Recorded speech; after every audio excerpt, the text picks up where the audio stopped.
Although African Americans had participated in every major conflict since the Revolutionary War, they had done so almost completely segregated. During World War II, more than 1.5 million African Americans served in the United States Armed Forces during World War II, while still encountering unequal treatment and racial segregation in the United States military. And if this is the type of content that you enjoy, you can find more content like this at onemichistory.com. Also, if you want to support the channel, you can do so at my Buy Me Coffee or my Patreon page in the description below. Also, please give us 5 stars on Apple Podcasts and go support the YouTube channel. But without further ado, let's get started. With lynching and racial violence surging at the end of World War I, the years after the Great War saw very few changes with regards to social, political, and economic status for African Americans. Despite their service and sacrifice, Black veterans did not secure their own full citizenship. They were met only with more racism and more violence. So as the United States prepared to enter World War II, the treatment of African Americans increasingly became under scrutiny as another generation considered whether military service might be a chance to force actual progress. After the disappointing treatment of African Americans during World War I, Black leaders sought some leverage from the United States war rhetoric to ensure equal treatment for African American servicemen during World War II, including a chance to actually fight and maybe gain the same respect afforded to white troops. Leaders like W.B. Du Bois urged Black Americans to put their grievances aside during the First World War. So at the start of World War II, Du Bois again asked Black Americans to fight for democracy, while sadly admitting that the First World War did not bring us democracy, and nor will the Second, but Hitler needed to be stopped. On April 16th, 1940, the United States instituted the Selective Training and Service Act.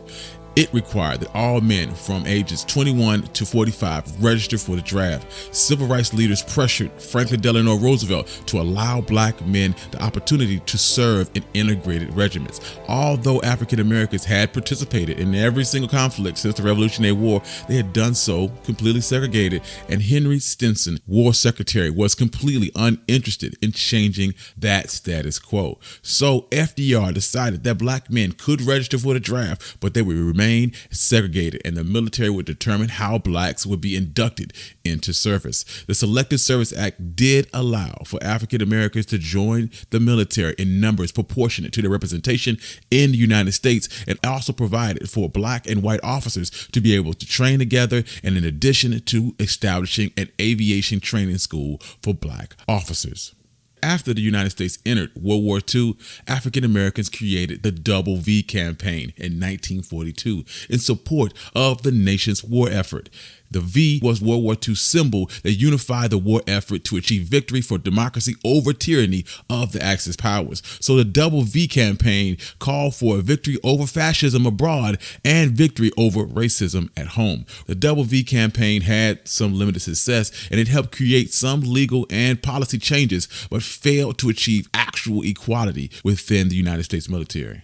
Around that same time, in 1941, Franklin Delano Roosevelt signed Executive Order 8802, which outlawed racial discrimination in the war industry. It established the Fair Employment Practices Commission to enforce the executive order, but they didn't actually have any authority to regulate employment practices and faced increasing resistance from southern states. Alabama Governor Franklin Dixon refused a government contract to operate cotton mills in state prisons rather than agree to the FEPC's non-discriminatory requirements. And without Southern states' participation, the Fair Employment Practices Committee was doomed. Just 1 year after the creation of the FEPC, African Americans comprised just 3% of all war workers, and by 1946, Southern Democrats had eliminated funding for the FEPC. So in June of 1946, the Fair Employment Practices Committee was dead. Despite African Americans' eagerness to fight in World War II, the same Jim Crow discrimination in regular society was practiced in almost every branch of the military. Many bases, training facilities were located in the South, and regardless of regions, all bases had separate blood banks, hospitals, medical staff, barracks, recreational facilities for black soldiers. White soldiers and local white residents routinely harassed them, and despite this, African Americans joined up in increasing numbers. In 1941, there were fewer than 4,000 African Americans serving in the armed forces, with only 12 officers. By 1945, there was 1.2 million black Americans serving in uniform, with about 4 million women joining the Women's Army Corps. The Women's Army Corps was a branch of the United States Army created as an auxiliary unit in May of 1942. While serving abroad, the military simply didn't think that African Americans were fit for leadership service or even combat. Both African American men and women were mostly relegated to labor and a service unit. And for the few who did make officer rank, they could only lead other black men and weren't allowed higher positions. These beliefs not only stalled the use of African American troops in combat, but it also excluded them from higher recognition for their service in World War II. It wasn't until 1993 that the first African American was awarded the Medal of Honor for his service in World War II.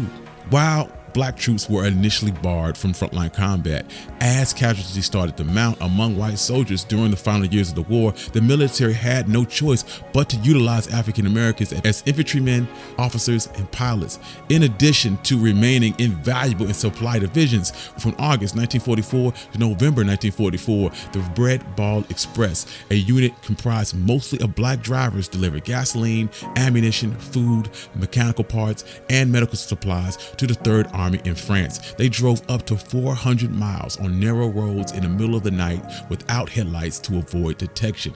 In November of 1944, the 761 Tank Battalion became the first black division to see ground combat in Europe, joining the Third Army in France. The men helped liberate 30 towns under Nazi control and spent 183 days in combat.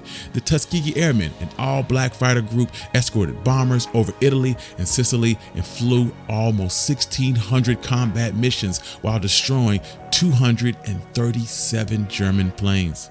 Once again, despite these heroics, Jim Crow continued to be the law of the land for black servicemen. Black MPs stationed in the South could not enter restaurants where German POWs were allowed to eat. Private Bert Barotto talked about the racism within the military in a letter to Truman Gibson, the civilian aide for the Secretary of War. He observed a sign over a latrine actually segregating a section of the latrine for Negro soldiers. The other was to be used by German soldiers and white soldiers. He recalled that the sign made him feel like the tyrant was actually being placed over the liberator. Nazi leaders understood this American hypocrisy and sought to demotivate black soldiers by confronting them on this very subject. Germans would drop leaflets mocking black troops, asking why would you serve a military that treats you less than human beings, and the leaflets would state things like, "You've done this before and look where it got you, and why does this matter to you?" Black communities also faced an onslaught of racial attacks during World War II.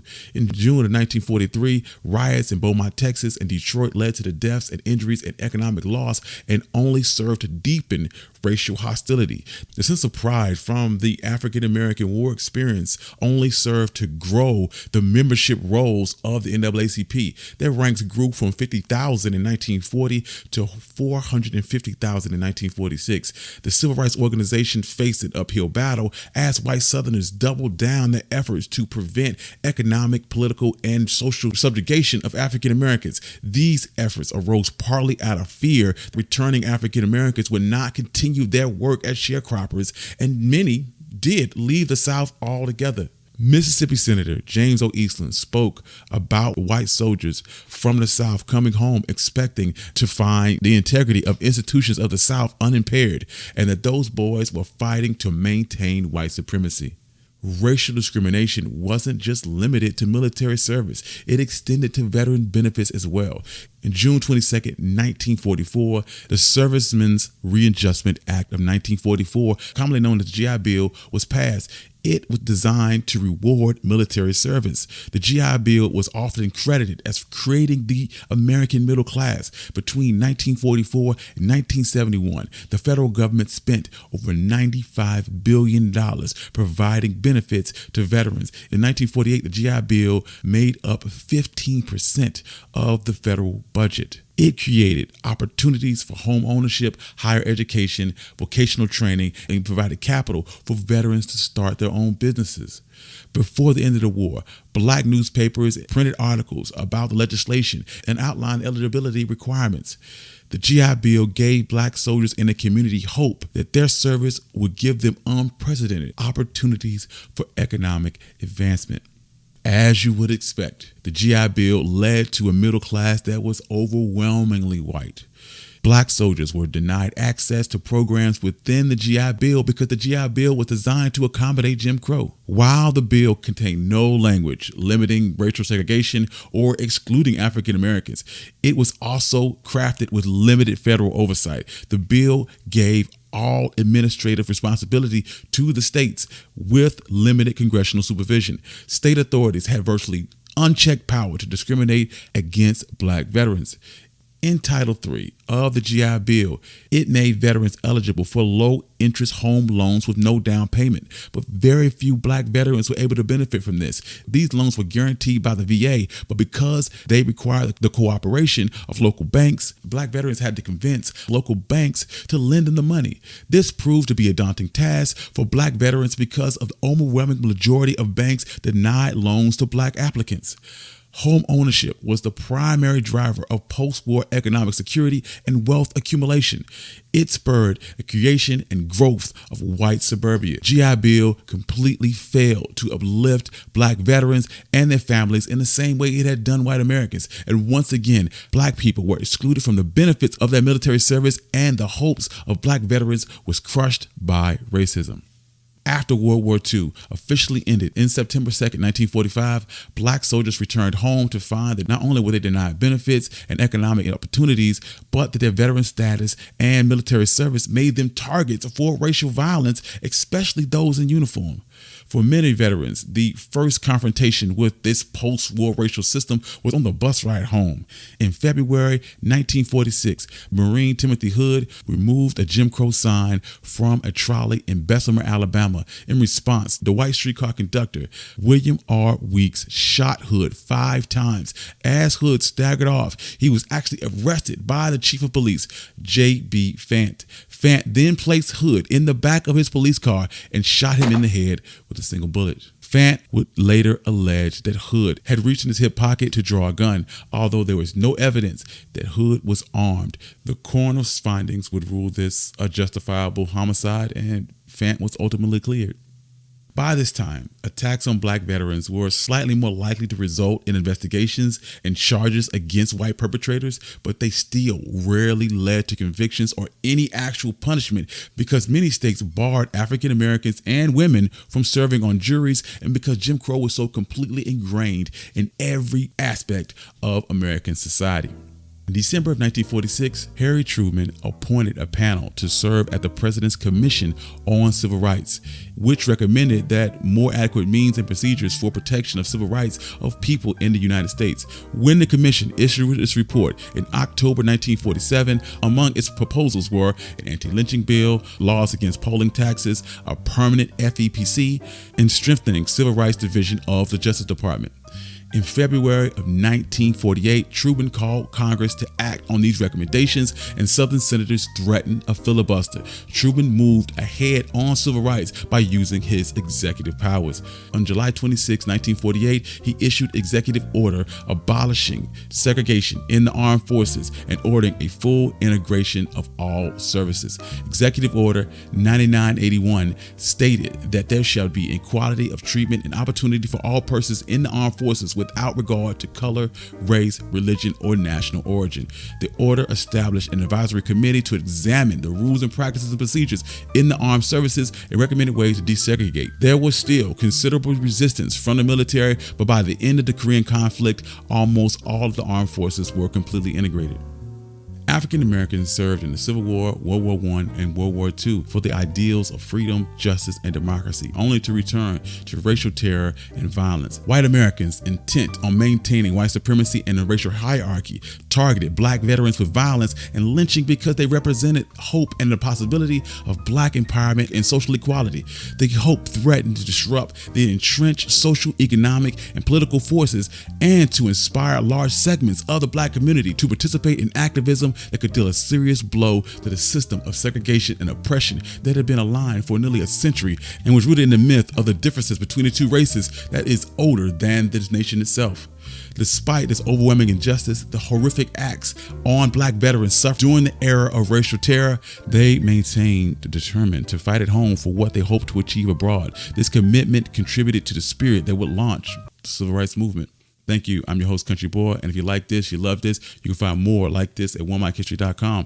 Also, if you'd like to support the channel, you can do so on my Buy Me Coffee or my Patreon page in the description below. Please give us 5 stars on Apple Podcasts and support the YouTube channel. Peace.